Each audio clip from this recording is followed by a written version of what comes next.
So we might have some sad news here with Meiborg in this truck.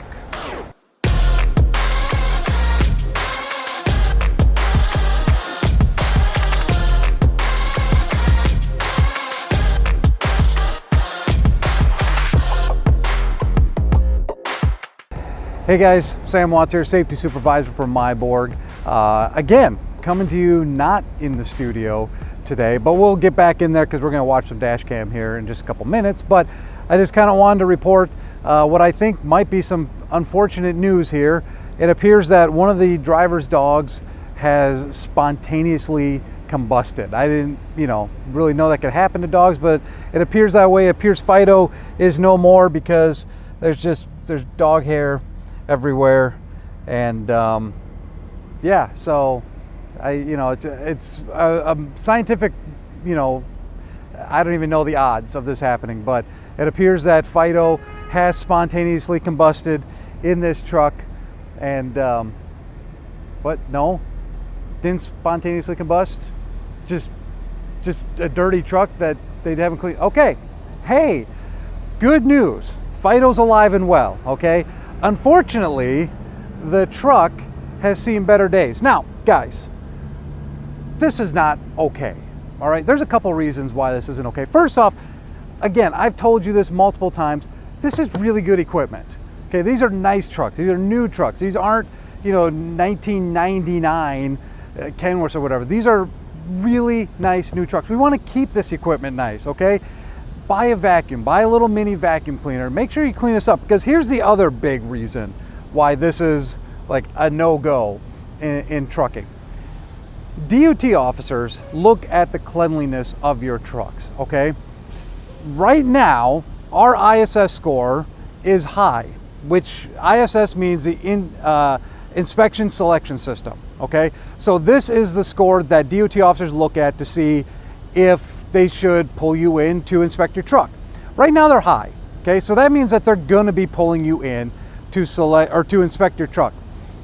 If they open your truck and they see just garbage or dog hair or anything like that, they see a messy truck, they are going to look at you hard. Okay, they're going to do some deep dives on you, because they're going to look at this and go, if this is the way he keeps his truck, how does he keep his logs? How does he keep the maintenance on the truck? Is he really actually doing pre-trips? I mean, the part that they live in is a mess. What does the tires look like? What do the brake lines look like? What do the air lines look like? I mean, they're going to inspect you thoroughly. And this is not just like fear mongering or anything like this. This is actually from the mouths of DOT officers. I have talked to them. So sorry, someone's honking. I caught my attention. DOT officers, okay? They have told me that if your truck is a mess, that they're going to look at you and they're going to find something. Okay? There's not one vehicle out on the road, a semi truck, that is 100% intact, 100% compliant. Okay? That's just the nature of the beast. We put so many miles on these things break. Okay? But let's not give them an invitation to look in there. Keep your trucks clean. Okay, guys? Take pride in your trucks. Take pride in your living situation here, and make sure that you keep it clean. If you have a dog, fine. I don't care. I'm not a huge dog guy, but I know a lot of you are. That's fine. Okay, but just make sure you're cleaning up after it, because if a DOT officer opens this door and sees this, they're going to have a lot more questions for you. Okay, this isn't okay. Make sure that you're cleaning up. We don't need DOT getting all up in our business. Okay, we want to pass our inspections with flying colors, and we want to keep going.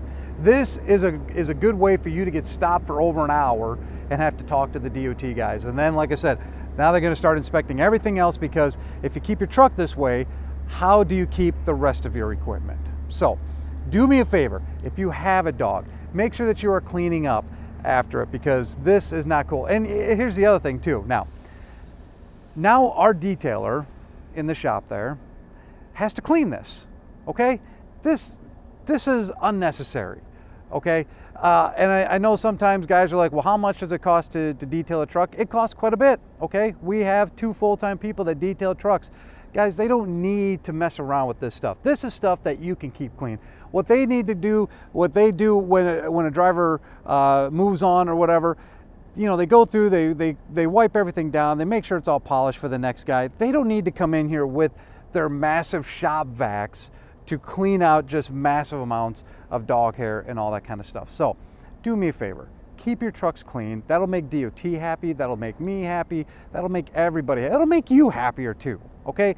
Trust me, I guarantee it. If you keep your truck clean, you will be happier, all right? So now that we've seen that, let's go back inside the studio and watch some dash cam.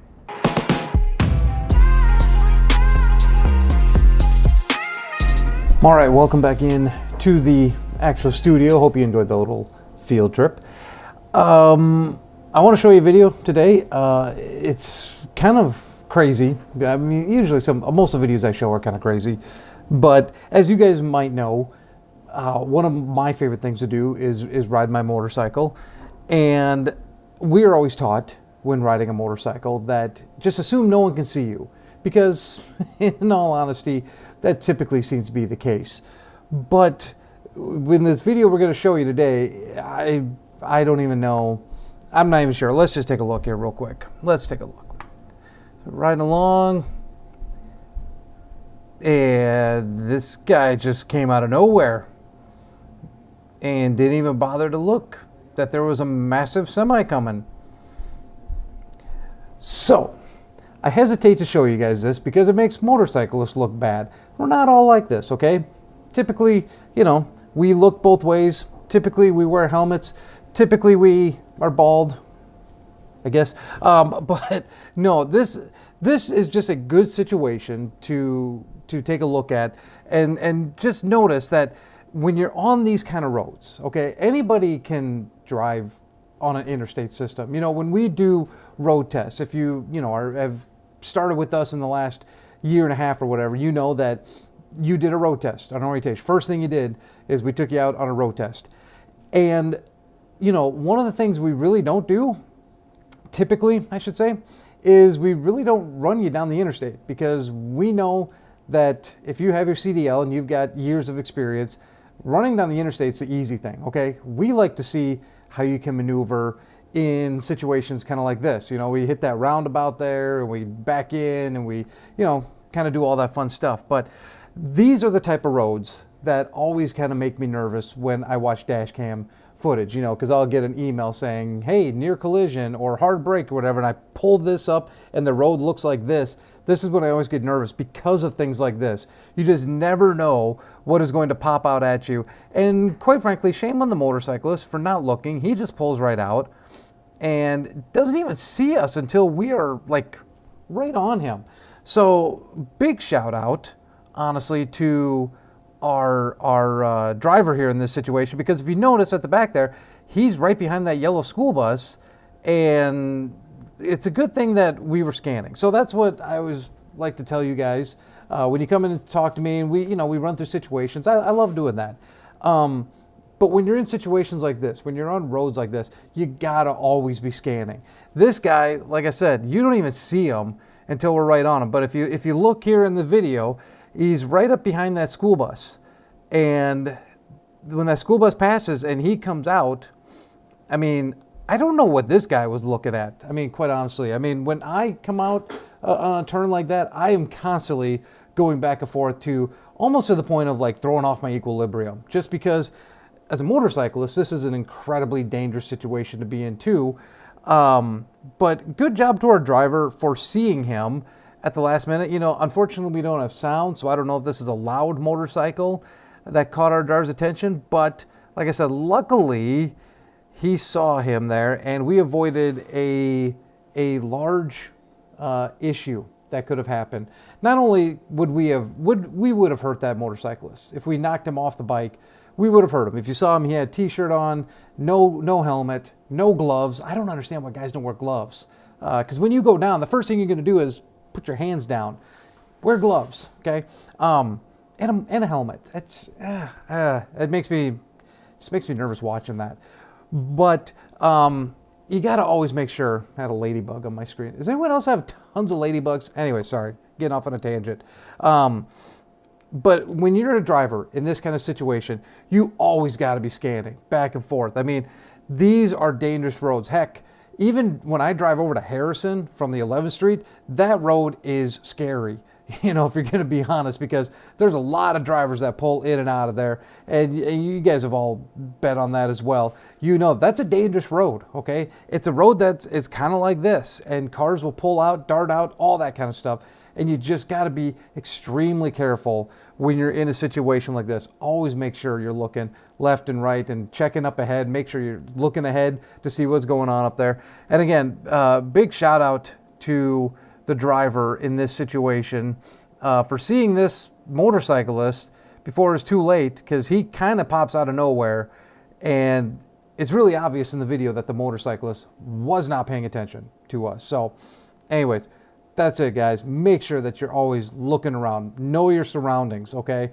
Because this could happen really quick. And, you know, beautiful day, driving, doing what you're doing, and all of a sudden, boom, you hit a motorcyclist, your life will change. Okay, even if it's not a horrendous accident, you know, you don't kill anybody or anything like that, man, your life is going to change. You hit somebody, that's a big deal. Okay, obviously you guys know that, but I just like to reiterate it.